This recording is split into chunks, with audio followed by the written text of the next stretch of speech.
Chers auditeurs, Dear listeners, bonjour. welcome to Comme d'Archi Podcast Season 5 Saison 5, dans le monde fascinant des architectes. and in the architectural projects. Je suis Anne-Charlotte Deponte, passionnée d'architecture et docteur des universités en histoire de l'archi. I am one of the spokespersons of Anne-Charlotte, who is a PhD in architecture history. Merci Thank you d'être avec moi aujourd'hui. to be with us today. Et And maintenant, now, lundi en français, place au talent. and Wednesday, let's talk projects. In English, of course.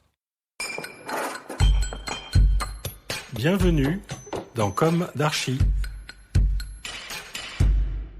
Chers auditeurs, bonjour et bienvenue dans l'univers d'une agence d'architecture située au cœur de San Francisco. Il s'agit de l'agence LMSA ou Lady Maytum Stacy Architects, du nom de ses fondateurs. Retrouvez leur interview en anglais selon nos modalités habituelles. Cette agence m'a particulièrement intéressée car ses membres sont impliqués dans le volet social et éducatif à San Francisco, ville où le nombre de sans-abri et où la drogue concurrence Paris, il me semble, bien qu'il y ait quelques nuances. La dernière fois que j'y suis allée en décembre 2022, janvier 2023, j'ai croisé le plus gros pétard de la Terre, enfin, une énorme cigarette roulée en cône dégageant cette odeur d'herbe sur Market Street. Ce qui m'a surtout choqué, profondément attristé, c'est un jeune homme qui d'ailleurs n'avait rien d'un homeless, sauf qu'il était en train de le devenir, ses vêtements bien coupés encore sur le dos, commençant juste à absorber la crasse. Il prenait sa dose en pleine rue, hébété, un zombie de chair et d'os, en plein passage de l'élégance à la désincarnation. Pour ma part, je ne me résous pas à voir cela, ici ou ailleurs d'ailleurs. Peu importe le statut des victimes.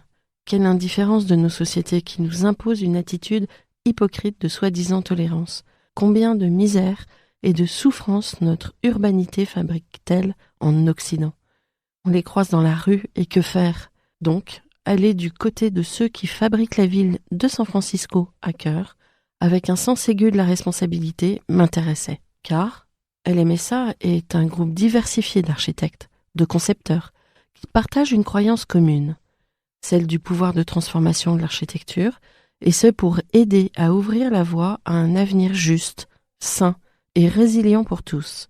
Ils travaillent avec les principales organisations à but non lucratif, éducatives, de logement et de justice sociale de San Francisco pour marier la poésie à la performance en créant de nouveaux environnements durables et qui font progresser leur mission essentielle.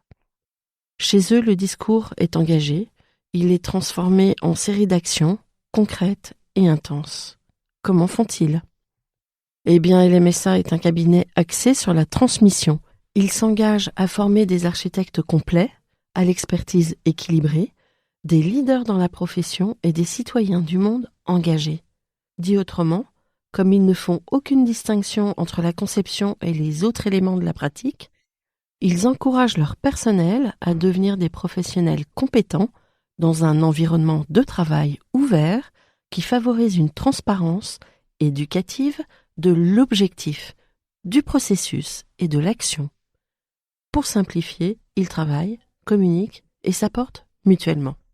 Les associés qui ont fondé l'entreprise ont voulu, dès le départ, s'orienter vers cette trajectoire engagée. Elle est aujourd'hui respectée par les associés du temps présent. Au total, ils sont environ 40. Les architectes suivent du début jusqu'à la fin un projet, mais ils peuvent changer de programme d'un projet à l'autre. Ils ont 3 pôles, les logements sociaux, en accession, l'éducation et enfin les équipements. Parlons maintenant des 2 associés, Aaron Thornton et Ryan Zhang, que j'ai interviewé et dont vous pouvez retrouver l'interview en anglais. Aaron est très fan de Le Corbusier. Il connaît le travail d'Odile Deck et apprécie son travail. Il apprécie l'humour des Français, doublé paradoxalement d'un grand sérieux. Ryan, lui, qui connaît de même la France, estime qu'ils ont beaucoup à apprendre aux États-Unis des Français sur le sujet de la réhabilitation. Pour Aaron, pour faire face au processus long de l'architecture, il faut se rappeler que l'on avance étape par étape. Et pour Ryan, il faut être patient face à la régénération du monde et qui s'opère. Chaque projet leur prend en moyenne 5 ans. Ils estiment que leurs projets viennent remplir la ville et la guérir. Le zéro carbone est le grand défi. L'idée serait d'arrêter de construire et d'améliorer le déjà là. Pour autant, San Francisco a un besoin cruel de logement. Abordons maintenant 2 projets très représentatifs de leur travail. Une école, une opération de logement social. William Ledy, l'un des 2 fondateurs, suit depuis des années le projet de l'école Nueva de Bay Meadows, située à San Mateo en Californie. L'aile Diane Rosenberg de l'école Nueva de Bay Meadows est le premier bâtiment achevé de la 3e phase finale de développement de l'école. Sa surface compacte de 7670 m² accueille 3 laboratoires d'innovation et 6 salles de classe dédiées aux beaux-arts, conçues pour soutenir le programme évolutif de l'école Nueva. L'apprentissage et l'innovation se prolongent dans les espaces extérieurs où des toits-terrasses en gradin créent de généreuses salles de classe en plein air. Situées au-dessus d'un parking existant, dans ce qui deviendra à terme une cour intérieure pour l'école, la nouvelle aile est conçue pour maximiser l'espace utilisable à l'intérieur, mais aussi à l'extérieur. La masse du bâtiment s'éloigne de la cour pour réduire l'ombrage de l'après-midi et améliorer la protection contre les vents dominants d'ouest. Les intérieurs offrent une grande flexibilité en termes d'espace et de fonctionnalité. Les 3 laboratoires d'innovation sont interconnectés et s'ouvrent sur la cour pour créer une variété de configurations de salles de classe. Le profil en gradin offre une variété de salles de classe en extérieur, ensoleillées et protégées du vent, qui étendent le principe d'écologie de l'apprentissage de l'école.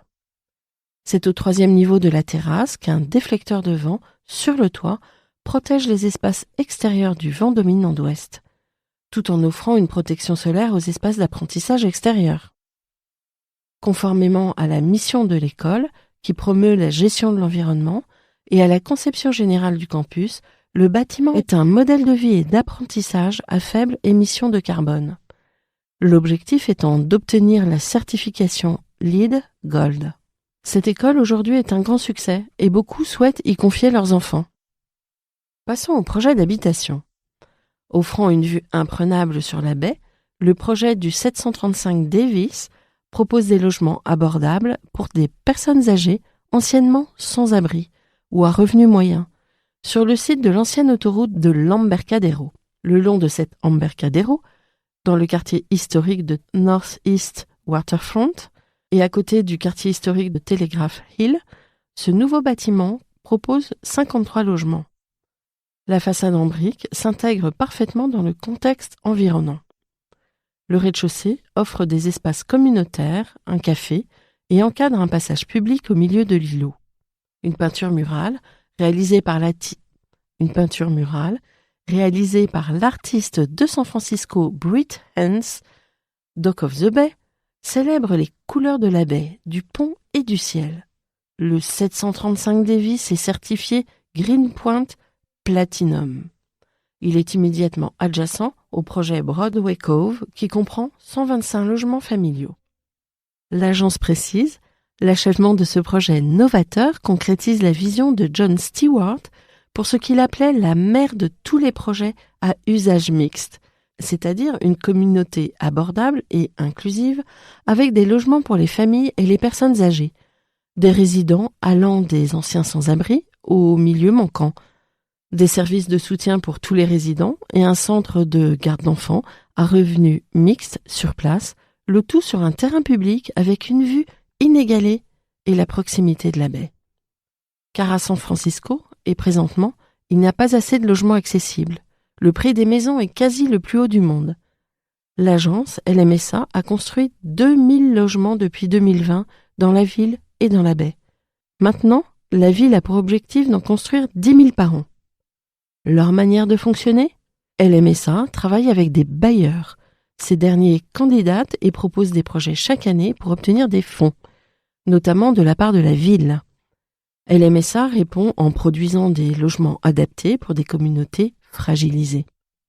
Visiblement, nos préoccupations ne sont pas si lointaines ici en France.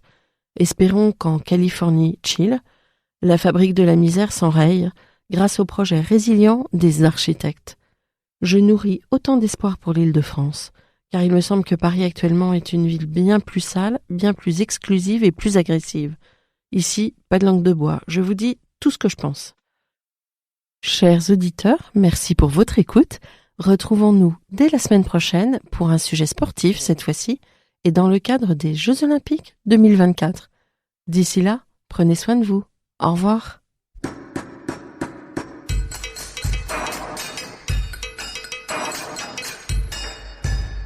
Chers auditeurs, merci pour votre écoute. N'oubliez pas de retrouver nos sujets en avant-première sur Instagram à l'adresse @comdarchipodcast. Si vous aimez ce podcast, favorisez sa diffusion en lui donnant 5 étoiles sur Apple Podcast, plus un petit commentaire, ou sur votre plateforme de podcast favorite. Et surtout, abonnez-vous pour écouter tous nos épisodes gratuitement. À bientôt, et d'ici là, prenez soin de vous.